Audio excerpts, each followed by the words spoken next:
Hello, everyone, and thank you for joining us for another episode of Devs Like Us. On this episode, the team will discuss freelance development. Well, quite frankly, they'll be debating freelance development. Is it all that it's made out to be? Is it less stressful than working your corporate job? Tune in and we'll discuss more.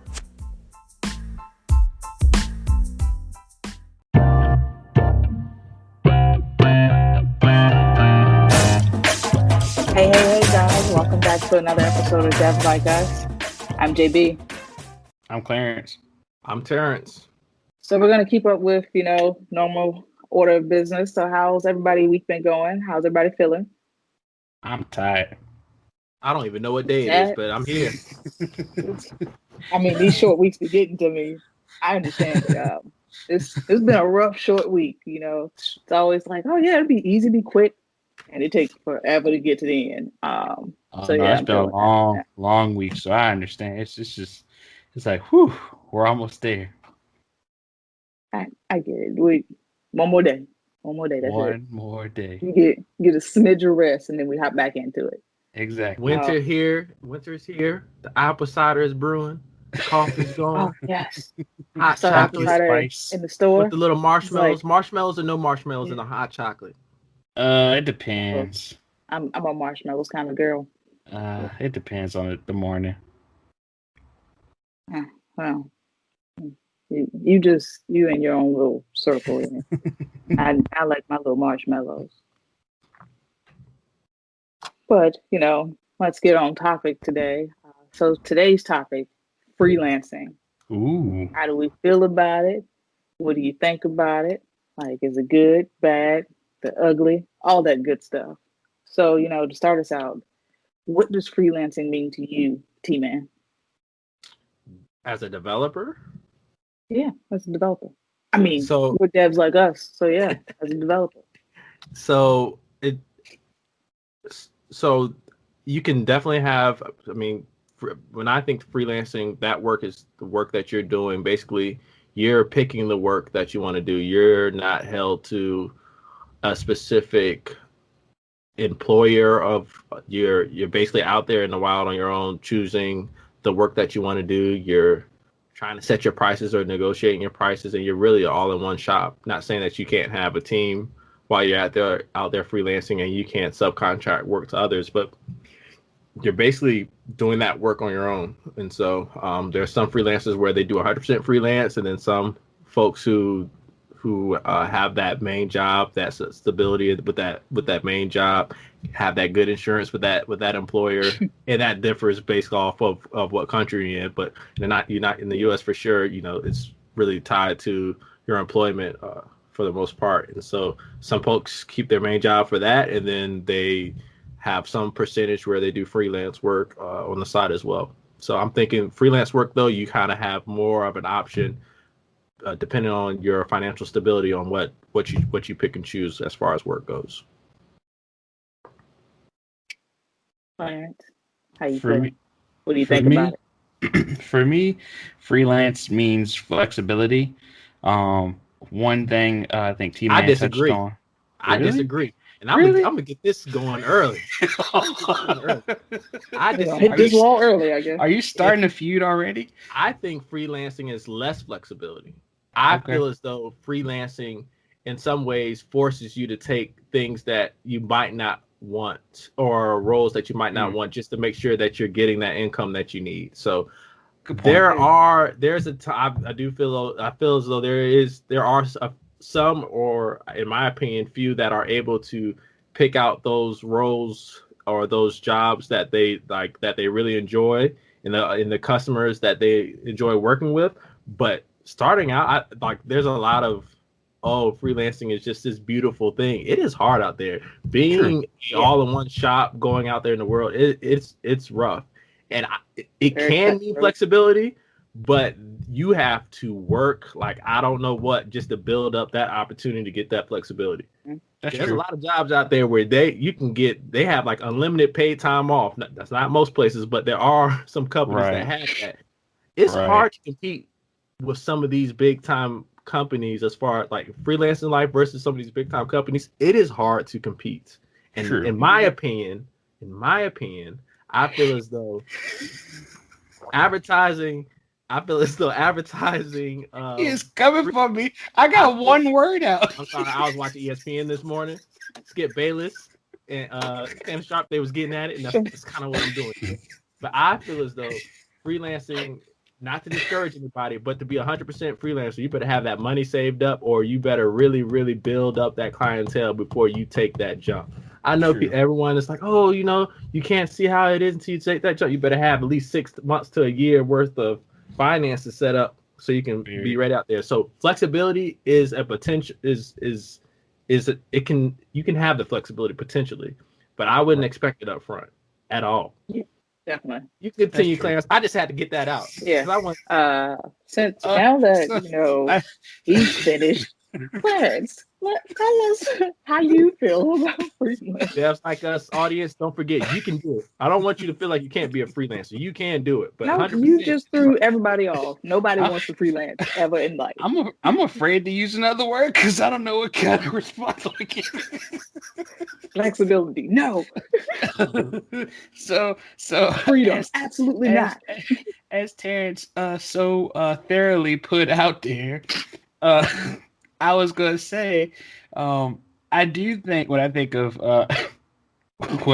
freelance, be scared to state your case. If you feel as though it's freelancing is flexibility, you state it and you defend it. I'm gonna defend it. So I do agree. I do agree everything that he said, but when I think of freelance off the back, I think of flexibility, and that's not for the beginner freelancer. That's definitely for somebody who's been in the freelance game for a long time. They've built relationships with their clients.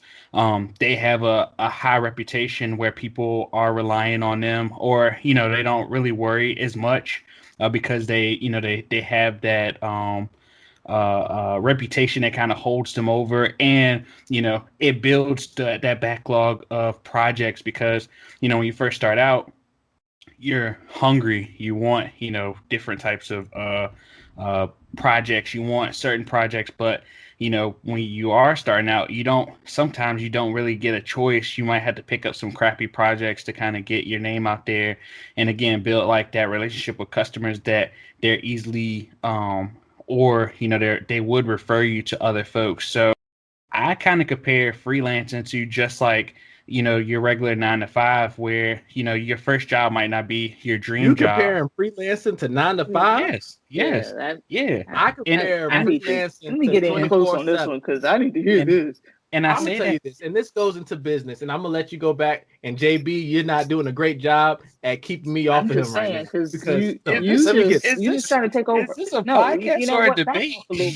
We're debating on this one. This Devs Like Us debate edition. Clarence, tell us more about what you trying to. No. The reason why I compare the two is because you could start a job and not necessarily like it, but at the same time, you still can build skills that can help you later on. And so that's why I compare it to your 9-to-5. I mean, sure, you don't get the benefits. You might not get the same pay, but at the same time, any job that you take, you can't say that you just walk in knowing that you love it. Like, I don't agree with that. So that's why I think that, like, I compared it to you. Only difference that you do have with freelance is that, in some cases, there's only one difference. I mean, there's plenty of differences. There's plenty of difference, but to me, the only difference that I see that you have with freelance is that you do take a project for a certain amount of time. So if you don't like it, you can always, look for something else. You could end your terms a lot easier in most cases, depending on what kind of contract that you set up with the client that you have. So I think that, like, that's why I think flexibility, because at least, Now I have to interrupt. Because of the fact that I'm in line. I'm in the queue first. I'm popped first out. No. You've already had your chance, Adam. Now it's my turn. What sort is this? I don't agree with that part just because of the fact of you talked about, reputation, and reputation means a lot to help you build your business, whatever. Right. But then you say, if you don't like something, you just give it up. Well, now you put this client in a bad spot. And how about your finances? True. Freelancing, you're not getting paid time off. Your paid time off is your savings. Exactly. That's true. When it comes to if you freelancing and you're using like one of these sites that help you find those ads and those jobs, guess Right. what? They have a scoring system that the client does for you. True. And so you like, yeah, I don't want to do this no more. I don't like it. I mean, well, I'm now not- that client's going to give you a bad score, and that shows Clarence, on you your didn't know reputation. JB freelanced in college, did you? She was I she did did a that little bit. she did that website and all that for the music producers. Yeah, the church Yeah. too, wasn't it? No, but I guess like what JB has the most freelance experience out of all of us, actually. I guess what I mean about that to time. I guess what I mean to finish what I was trying to say. Damn, I feel so attacked tonight. But I guess what I was And I trying still to want to get back on that 9 to 5 because I Oh, I have a know problem you're with that ready. statement. But you I can go know ahead. you're ready. But what I was gonna say was that if you don't necessarily like a project, I'm not saying that you walk off the job. I'm just saying that like there's an end date to that project, and so once you finish it or once you complete all of the tasks that are asked of you, you know there is a chance to start something new on your next contract or your next freelance gig. This is deja that vu. makes I'm a sorry, little but more people sense. got real problems out here, Clarence. I don't feel as though you're being real with them. I'm being serious. No, Clarence. You talk to if you're a freelancer, I feel as though you're in more of the entrepreneurial space. True. So you are working for a big corporation or working, a job where it's You're a not contractor. a freelance job. So Right. being a freelancer is to me the complete opposite of 9 to 5. I think it's more like 24/7 starting out. I'm not saying there's not those people who have built up that clientele, but it is not. And what's the website? Upwork or one of the Upwork and That's- there's a yeah. bunch. That's one of them. Yeah. from folks that I've talked to starting out, and if you're using a third party site like that, they're cutting into your profit as well. It's better for you to have clientele directly, but you're basically working for free. And Clarence, I've heard you say this offline, so I don't even want you acting like you can say this. You're basically working for free on that thing until you get a lot of good stars and reputation. How long does that last? It doesn't have to last forever. I think I will say, okay, I'll give you that. There is the reality of the starter freelancer. Maybe my answers are more like the person who's been in freelance for a long time. Some of the folks that I follow on YouTube that have been freelancing for a good while, they paint that pretty picture. Clickbait. Clickbait, yes. But in the Did reality, you just yes. listening to clickbait, Clarence? I listen to clickbait. Hey, it caught my eye. But so that means it's not real. That means it's not real. So I agree, Clarence. I do agree. The point I do agree with is that is possible. So Right. How do we get our listeners and those? How do we get them there? See, but I think okay. So I guess I'm agreeing with you. I agree with you. I know you agree with me. But I really think that there's no one path to get to that point because I do feel like so. For instance, where I was introduced into freelance was that one morning I was at work. There was I guess you call it clickbait. This woman, and she wasn't necessarily in a text space. It doesn't have to be real cloud. Just make up a title for it. Make a how I made $100,000 in a year. That was how I made $100,000 in my first 8 weeks as a freelancer. I'm clicking that. I did see a video like that. There are a lot of videos like that. 6 figures in 8 weeks. Okay, I got it, Clarence. Those are misleading. But in this particular article, this lady made 6 figures in her first year freelancing. And so like it wasn't that she made the $100,000 right there off the bat. I mean, there were months that led up that she hardly made anything. But what happened was she was taking small jobs, and like you mentioned, she was taking stuff that was for free, but what that was doing was building up her reputation with newer clients. So as she did good work, sure, I mean, she probably lost out on tons of money because she probably put in her all and gave her best foot. And let's just say that the luck worked out that she never got any other clients. Well, now the client that she did stuff for free, they have an actual good product from what she did. And again, she wasn't a dev. She was like a technical writer or something like that. But that's what got me introduced to freelance. And then as I searched on YouTube, I noticed that there are a lot of clickbait where, like you said, it's like how I made like 20 grand in like 6 weeks and stuff like that. And I mean, I've watched some of those where they still say that they have the same starter issues where the first one isn't like paying a lot, because I've looked into freelance a lot, and I thought I was cheap by just doing $5 an hour jobs, and that still wasn't cheap because you're competing you're with beat out by a lot of people. yeah, people will do stuff for like a penny. And I mean, like, Yeah. I guess like there's trade-offs with that, because sure, you could be getting paid, because of course the dream is painted that, oh, I could quit my job because I freelance, like I make a ton of money doing freelance. So I agree with you, Terrence, is where it's like, yeah, a lot of it is misleading. There is kind of like a pretty picture that you see, but reality behind the picture is that it's a lot of uncertainties. It's a lot of I'm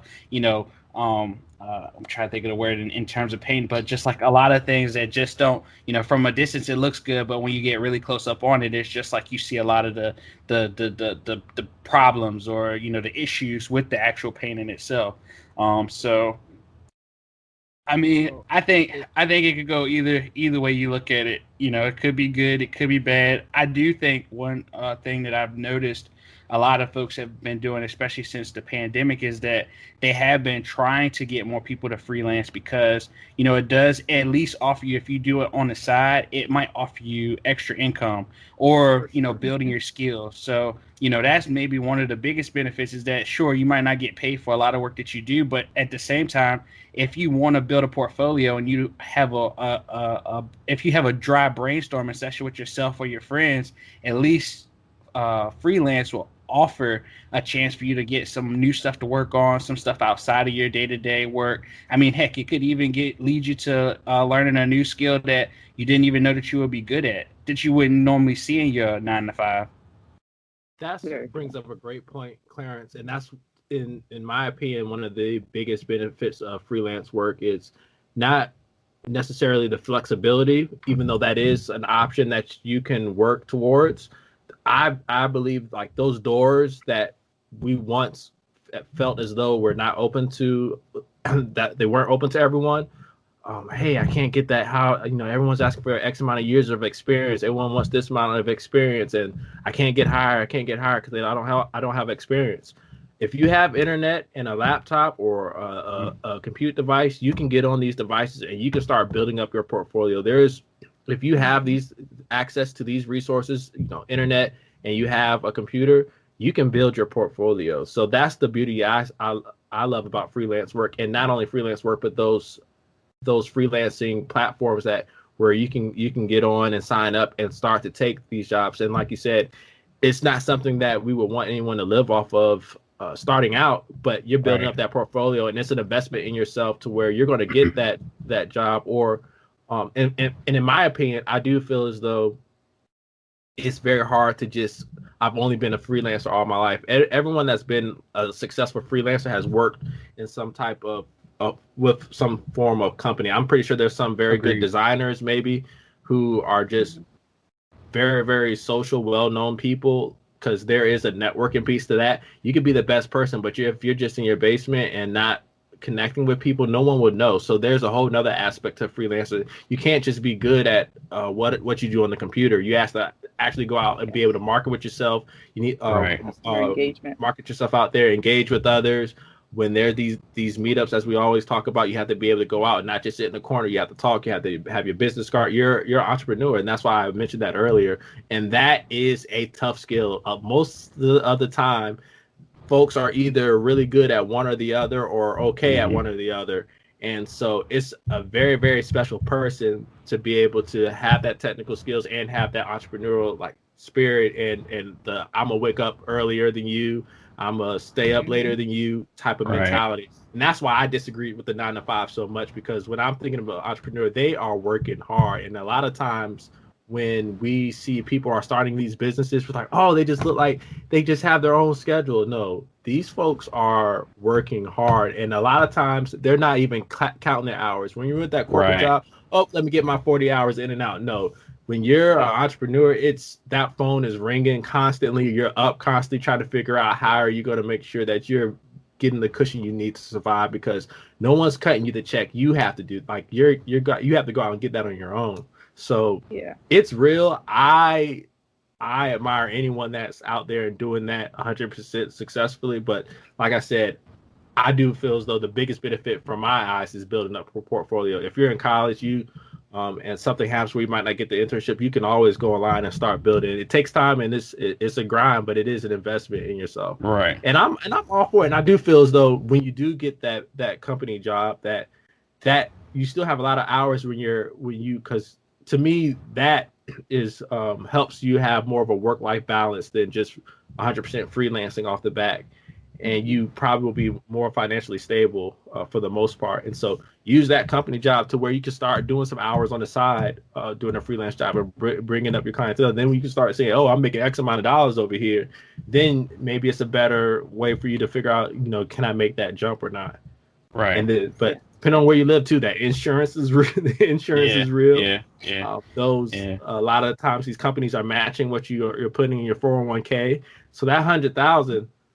Okay, she still had to do taxes. How's insurance with how does the insurance works out? And like, I'm not the expert on that, so maybe it's not as bad as I'm thinking. But there's a lot of things in work that she's not. There's a lot of things that person was not investing in just to their craft that they had to worry about that a company would do for them.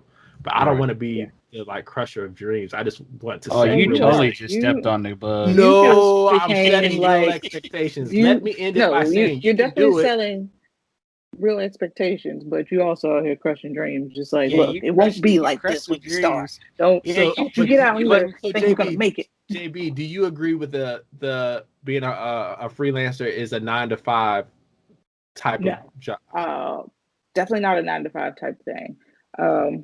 I will say, being a freelancer, when a lot of people go into it, they think that, oh, I get to pick my own hours, like it's great. When you first get into it, that is not the case because of the fact that, like, you're just starting out. So you're trying to get, as many of these new contracts as you can, that, of course, that you can handle, not just going out here all willy-nilly, like, yeah, I'm gonna take this one, I'm gonna take this one. And now you don't have enough time to complete. But you're really trying to master your skills, build your portfolio, build those relationships. And so all of that takes time, work, practice, all of that. And so you have to really make sure that you're doing it the right way, because like Terrence said, some people have the development skills, but not the communication skills. And you have to be able to communicate with those clients. Like if there's a problem that has come up, you need to make sure that you're communicating that with your clients, because they want to know these things. And if it's like, I know I told you like 3 weeks ago that, I'd be done by now, but, something came up and it's like, well, why didn't you tell me this when it came up instead of telling me now? And so you got to make sure that you're really building up that relationship and that communication between you and those people. Now, for me, freelancing is you having the ability to kind of pick and choose what you want to do. Because just starting out, there are a lot of ads out there that you can do, but and you say, oh, this one sounds interesting, let me try it, but you're also bidding against other freelancers. And so then it becomes a game of, well, how low do I want to go? And when you first start out, it may be that you have to do those free jobs every now and again, or you may have to, work a job for like $2, and it's gonna hurt. It's gonna really hurt you, just because you be like, man, I've been up for like hours, working on this one thing, and I'm only getting paid $2 for it. But you also have to think about, you have to put in something to get something out. Mm-hmm. And with a lot of things, there's a buy-in that happens. And so whether it's, like when we talked about, what was it? Self-taught versus formal education. Right. So if you're going to the boot camps, guess what? You're putting in that money to, get that information that you need to just give you that start. If you're going to college, you're putting in that money to get there. If you're just completely self-taught, you're still probably going through some tutorial software like Udemy, Coursera, any of that. And so you're still putting in money to then build yourself up and put yourself out there for those development jobs. So to say that, it's just going to be, easy right off the bat, don't even think that, because it won't. Not to be discouraging, but like Terrence said, we want to make sure that people have a realistic point of view when it comes to that. And with freelancing, it can be fun. It does give you certain flexibilities, because a lot of times you're not tied to a particular office. But in the age of this pandemic, we see that there are a lot of companies that are just like, all right, I guess we can let people, work from home. So once this is over, it may be that a lot more companies are willing to let people work from home.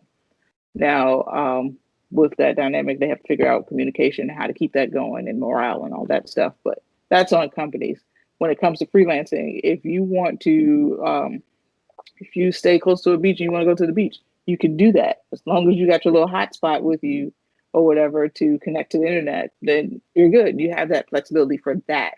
But as far as flexibility, like complete flexibility for the jobs that you choose, not exactly. So, yeah. But I do, and that does bring up another point. So the 9 to 5, I do think you can have a freelance-ish position if you go like the contracting route. So one of the biggest things you kind of mentioned it, JB, was if you have a dispute.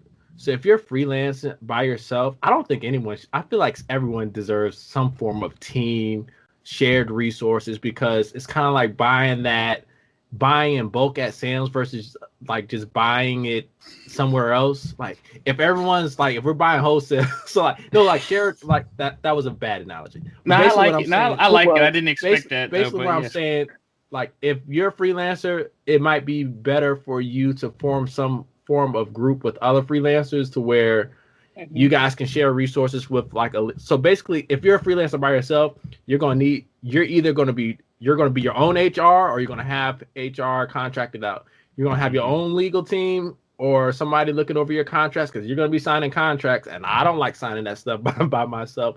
Or you're going to have HR, HR, legal, financial planning, like the business project management, like all that is one unit. So maybe another good route too is if you're looking to have a freelance mentality or work as a freelancer, maybe going in some form of group to where you guys are putting bids in on different contracts or being a sub on a contract, and then maybe you can have that flexibility there. And if it's a group review, then you can such and such will be in, and then you're still kind of forming your own company, but it's smaller. Right.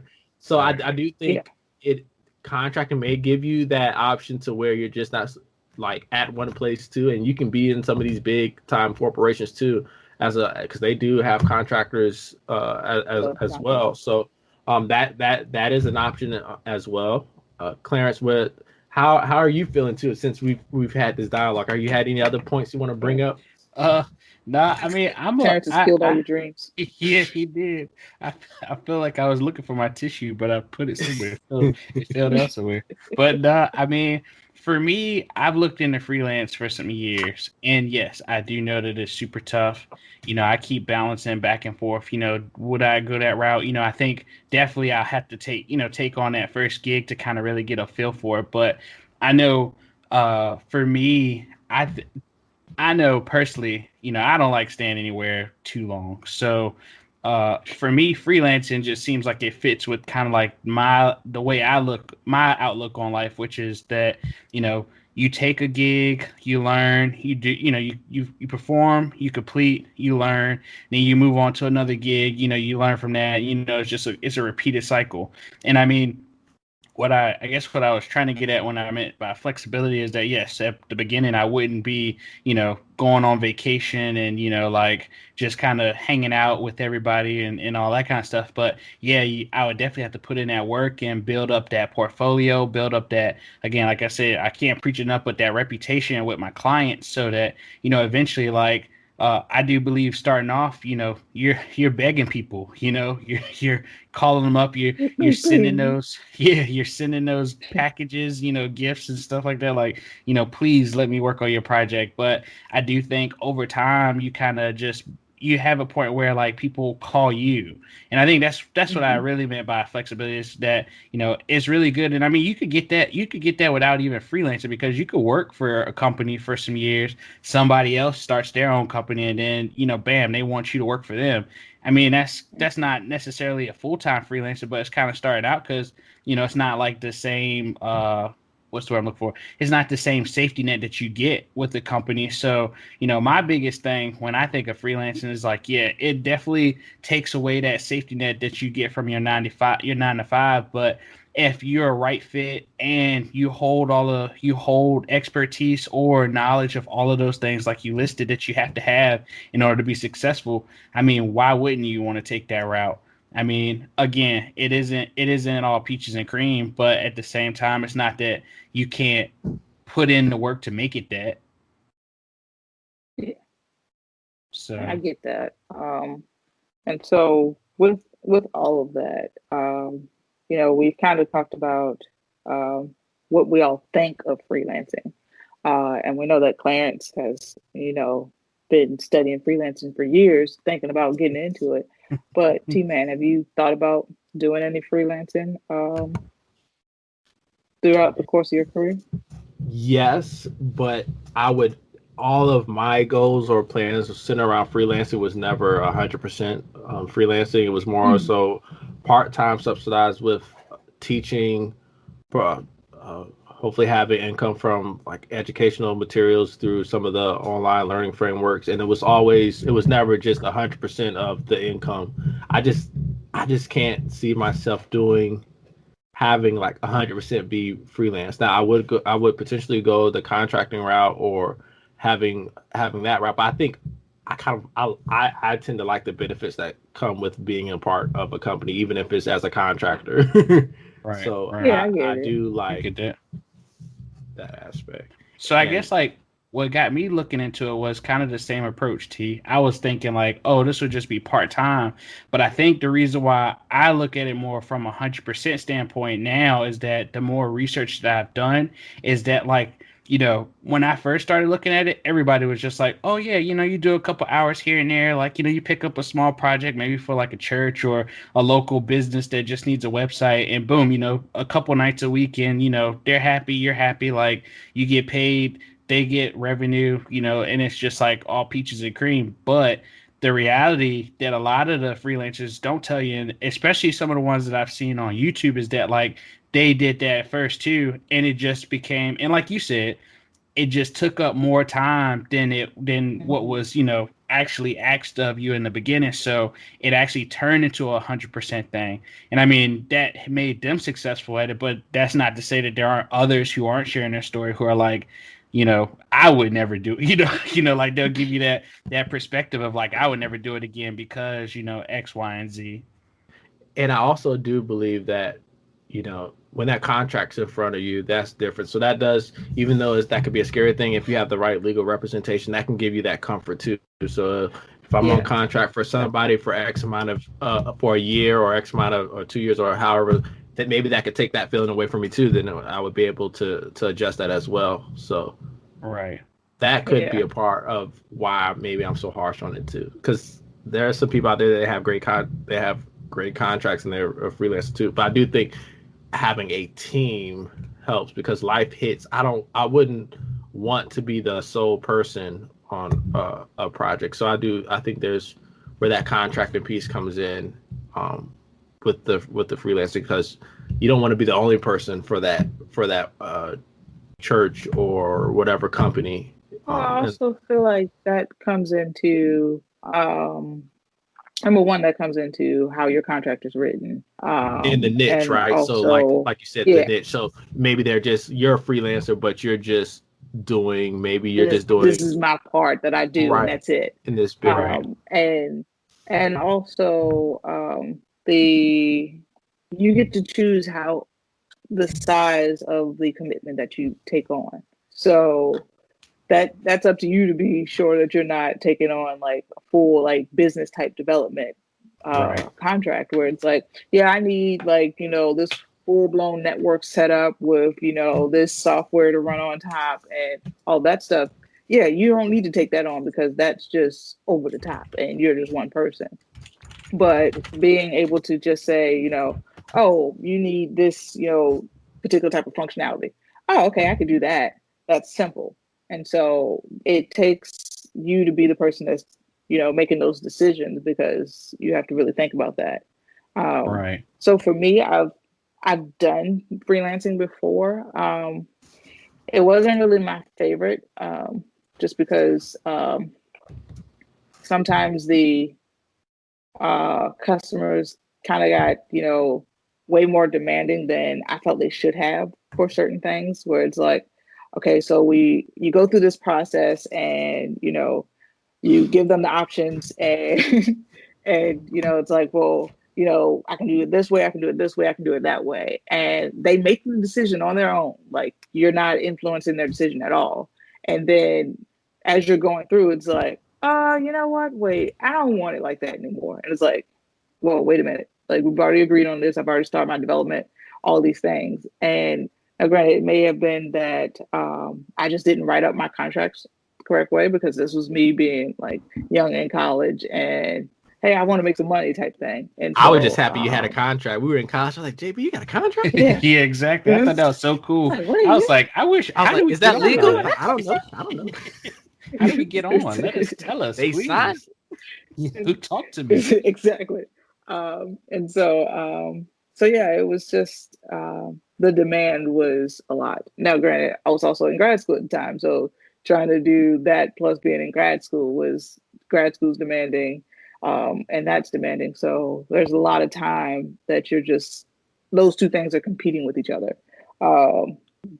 Doing it full time, I don't know about, but like all of you guys have said, doing it as a supplement to my income that I'm having now.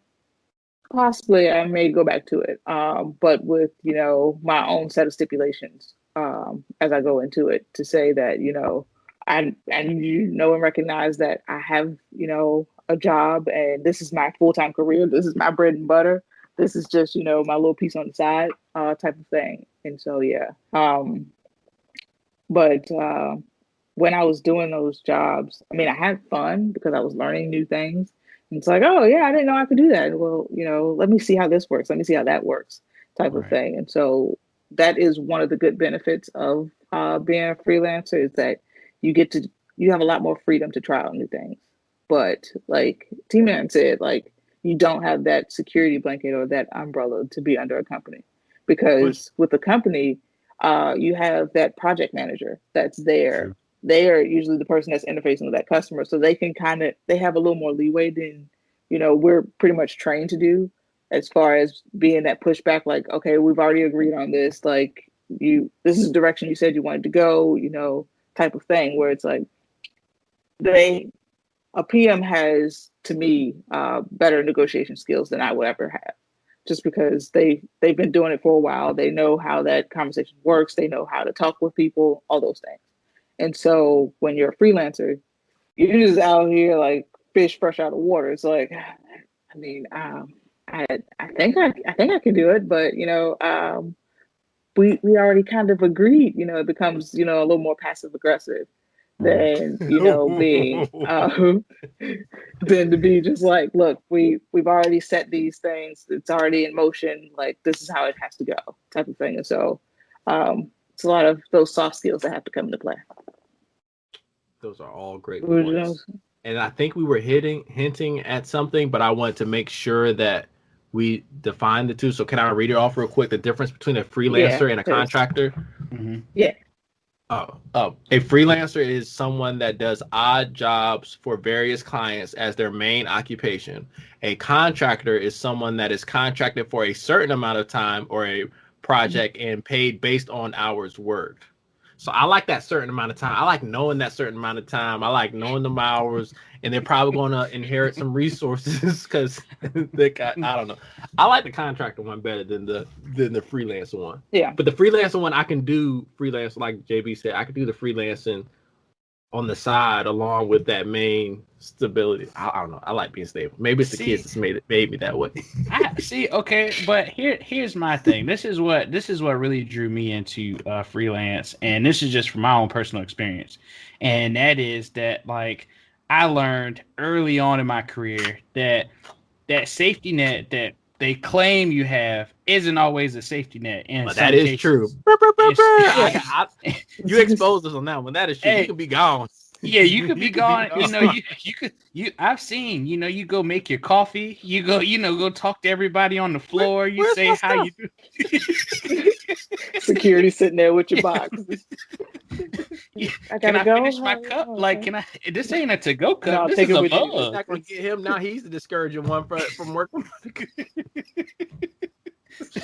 But what really brightened my eyes when it came to freelance was that sure, it's the same concept because a freelance gig that you might have, they could cut it short, they could decide that they don't need it, but at the same time like you already have in your mind to know that like you're hungry, you're looking for more gigs, that kind of thing. But like when you work a 9 to 5 and that happens where they pick up your box, your whole day is like, what do I do next? Like hold on. What happened before they pick up the box? Now don't just. No, I mean, something had to happen. Sometimes it could be okay, true. Sometimes it could be a cut of funding. You'll hear about the budget cuts before. It could be budget cuts.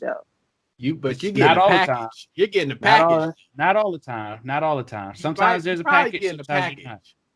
Yeah, I don't know. I've seen where some people got packages and some people didn't. But I guess what I mean is like, sure, if it's self-inflicted, that's, you kind of saw that coming. But I'm just saying, like, you just show up for work one day and you had no idea that the project that you were working on or the company that you're working for just went belly up, or, just lost, just don't need you anymore because people in higher up places, they know stuff way before you do, especially when you're on the lower level of being just a worker bee, But I guess what I'm saying is that, again, freelance, you kind of go in knowing that like this isn't a safety net. So, you're always probably constantly looking up new jobs, new gigs, you're kind of staying ahead versus like, sure, you have that safety net, you have all those nice benefits, but at the same time, you can't take those for granted because you could lose those at any day, Clarence, based on what's going on. Clarence, some of those benefits are for a lifetime. You get a certain amount of years, some of those benefits are for a lifetime. Let's not underestimate that. Yeah, I'm not saying all of them, but I'm saying like you just said benefits. You just kind of you still have your 401k. Yeah, you keep that. You can have that too. You can have that too as a freelancer too, but it might not. They're not. You're not. Yeah, you don't get, might not look the same. Yeah, you don't get that company match. You don't get that company match, but I do think though. And buy your own stock. Again, before I got trampled over. What I was going to say, we're going on an hour. We got to wrap up soon. So what I was going to say when I was, first off talking about the term flexibility is that like, sure. You said 9 to 5. I see you stable, you like what you got going on, and that's cool. There's a lot of people that are just like that. But I'm just saying that like one thing that I do think that again that freelance can bring you is that flexibility, so that sure you don't get that company match, but if you work your ass off, you can always I'm sorry, I had to go there. That's the first one to say, I had to go there because it got him in his heart. It's passion. It did. I won't go any further than that, but I'm just saying that like if you really put in the work, like you can make the same thing that you made at your 9 to 5 or make more and still have other options. I mean, there's sometimes in every company doesn't have good benefits. So, if you're somebody who doesn't look around, you might think you might have found a greener pasture, but you find out your buddy on LinkedIn works somewhere else and they got twice the benefits as you. I mean, it's a compare and contrast thing, but I definitely think if you put in the work, like you could definitely make freelance work for you, and you could be those clickbait YouTube success stories, and really encourage other people to do the same thing. I just say that when I think of freelance, I think of free spirit, and I think that like it's just it's another way of putting your mind into a place where that there's more out there, and that you can expand your own personal brand. Are you out here frolicking through, a field of daisies, Nah, no a little free daisies. spirit. There's no I'm just daisies. saying. Yeah, I'm planting seeds, hoping that I get daisies one day, but no daisies right now. That was a good wrap up though, Clarence. I Yeah, don't have I anything else. like I that. think I got all Yeah, my stuff out early. yeah. I think we need to just wrap it up there because he really got passionate about it, and I don't think we should try and follow that up.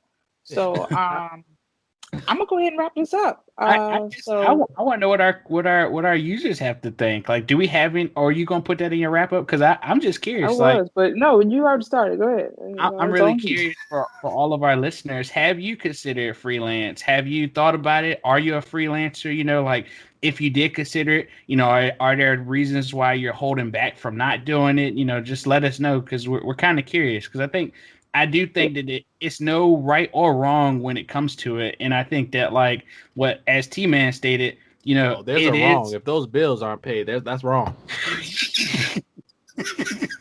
What I mean is that you know I if you think you do just talking about in a general sense, do it or yeah, not do it. in a general Oh, okay. sense, I'm sorry. I got you. I'm a freelancer or not. I think there definitely are. I, I I really do think that there are a lot of things that you have to consider. Again, Yeah. I don't want to say it's the end all be all, but I'm also saying that like T-Man said, depending on where you are in your life, like financially, what you got going on, you know, whether it be, you know, family, friends, and that kind of thing, like, you know, that's something that you could definitely consider. But, you know, it isn't going to be easy. So I'm just curious, you know, who all out there are freelancers and, you know, like what kind of steps did you take to take that route? You know, are you the 20% here after work that you are able to do it? Did you know, start off small, end up being 100%? You know, why did you become 100%? You know, I'm curious. Okay. Well, like I said, this is the wrap up. So, guys, thank you again for listening. All right, guys. So make sure that you like, comment, subscribe, and ring that bell. bell. Woo! Thanks, guys, again, and be sure to pass it along to your friends that devs like us is the community for you. We want this to be interactive, and we want to hear from you guys.